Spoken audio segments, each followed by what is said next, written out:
কোরআন কারীমের মধ্যে আল্লাহ পাক বলে দিয়েছেন, فَلَمَّا بَلَغَ مَعَهُ السَّعْيَ قَالَ يَا بُنَيَّ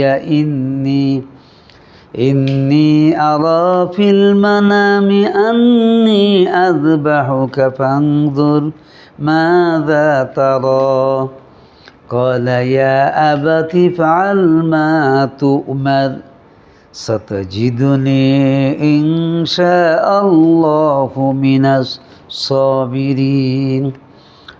অতঃপর যখন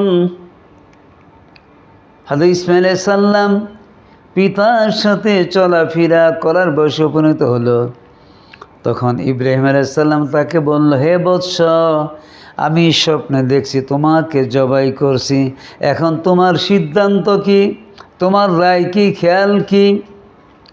হযরত ইসমাঈল আলাইহিস সালাম কি বলেছেন তা আল্লাহ পাক কোরআন কারীমের মধ্যে তিনি পোর্ট করে দিয়েছেন।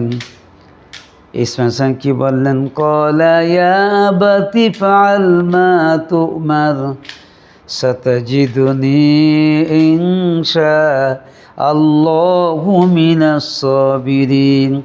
হে আমার পিতা, আপনি যা দেখেছেন, স্বপ্নে দেখেছেন, তা বাস্তবায়ন করুন। আপনাকে যা আদেশ করা হয়েছে আপনি তাই করুন।